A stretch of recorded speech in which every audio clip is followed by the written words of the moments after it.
Nice to see you back. How are you, sir? I'm good, man. I'm good. Awesome. Got my water. I'm good. There you go. New album called Recovery. I want to get just a few words about the making of this record. You know, about how long it took, and you know, how was it an enjoyable experience for you? Would you rate the enjoyment of it compared to your previous records?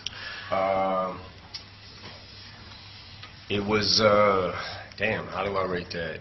It was definitely a fun album to make. It was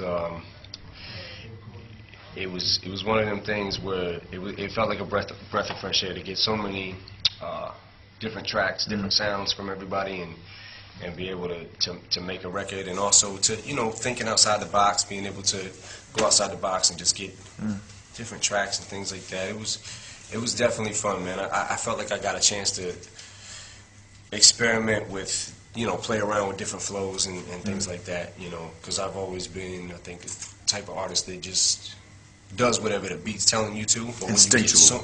But when you do when you get so many different tempos and so many different, you know, sounds inside the beat and feels and everything, you're allowed to experiment even more. So this was definitely one of the funnest ones that I did. Was there one song in particular that you really remember having a good time with, or a rhyme that you wrote on that record that you just thought, man, this is a real new level for me, you know, as an artist and what I've achieved here?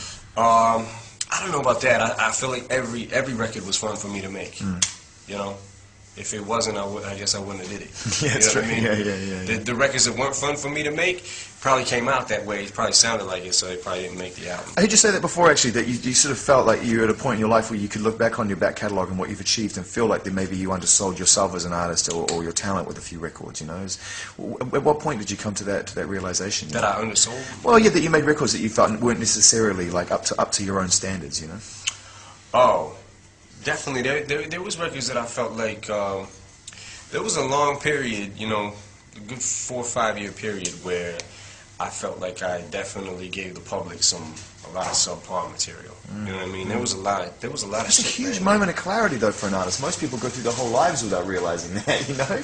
Yeah, I mean, you know, there's a lot of work that I can look back and be proud of, and there's also a lot of work that I feel like, fuck, man, what the fuck was I thinking when I did that?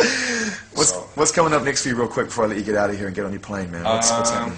Going home. Good. That's always good news. news. Going home, man. I'm tired. Yeah, I bet. And Slaughterhouse, a few words about that. Hopefully you might get that away. Slaughterhouse, we're just waiting to get the deal finished. But it's going to be crazy. I think that record is going to be crazy, and that's going to be fun to make. And that's where I might step back in and try to produce a little bit, too. So Shady Records is still a priority for you? It's something you still really believe in? Yeah, definitely. Shady Records, which we're definitely trying to get it back up and running. Great. You know what I mean? I think we're in a rebuilding process right now. So I can't wait to see what you build, man. Thank you for your time. Man. Always good to see you. No doubt. Thank